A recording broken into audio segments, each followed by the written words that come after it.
Әлі бір ел элек Осинов урамында ялан оламнан бошқа берни булмый, хәзер күз яуын алырдай күп профильлі сырхаухана салып қойганнар. Үш катлы бинаны сәламәтлек саклау ил күләм проекты буенча төзиләр. Монда авыруларны 8 терапевт, 6 педиатр, башка белгечләр кабул итәчәк. Барлыгы 170 хезмәткәр. Сырхаухана көненә 400 кешене кабул итүгә исәпләнгән. Вы проработали уже вопросы кадровые. Кадрлар проблемасы бар, бездә генә түгел. Сырхаухана эшли башлаганчы аны хәл итәргә тырышабыз. Әлегә килергә теләгән табиб, шәфкать туташлары белән әңгәмә уздырдык. Хәзер алар бездән җавап көтә. Шул рәвешле барса, кадрлар кытлыгын сизмәбез дип уйлыйм. У нас, так сказать, уже готовы к нам прийти. Элек җирле халык дәваланырга дип Осинов авылында урнашкан амбулаториягә йөри иде. Ә менә үзе рентген, КТ ясатырга Васильева бистәсенә барасы була. Ул исә 20 километр ераклыкта урнашкан. Осинов авыл җирлеге халкы саны елдан-ел арта инде. Хәзердә 20 меңнән артык кеше яши. Шул исәптән сырхаухананы төзи башлаганчы барлык уңайлыкларны алдан уйлап куйганнар. Якында гына автобус тукталышы да урнашкан. 36-нчы маршрут Казаннан алып Осинов авылына кадәр йөриячәк. Поликлиника бізде барын бар еді, әмі ләкин анда специалистлар жетерлік түгел еді. Һәм инде күп специалистларға біз Васильева бистәсендәге больницага йөрдек, һәм инде Казандан, инде анда түләүлеләр бар, шунда бара торган идек. Ә монда инде безнең хәзер бөтен әйберебез инде якын дип әйтәсе килә. Балаларны каядыр күрше поселокларга яисә Казанга табибларга яздырып йөртергә ул бик авыр.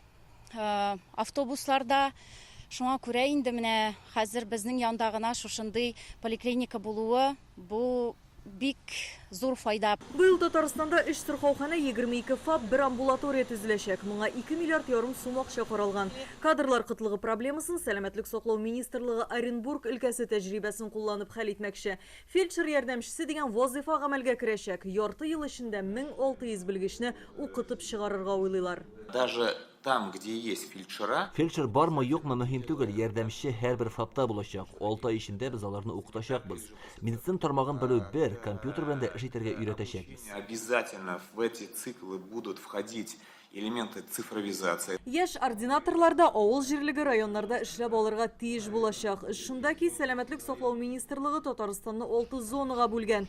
Һәр берсенең баш учреждениесе бар. РКБ, 7-нче шәһәр хастаханәсе, МКДЦ, Чаллы, Әлмәт, Түбән-Кама күп профильле үзәкләре. Һәр берсенә берничә район хастаханәсе беркетелгән. Тәҗрибә туплар өчен яшь белгечләр шуларда эшләргә тиеш була.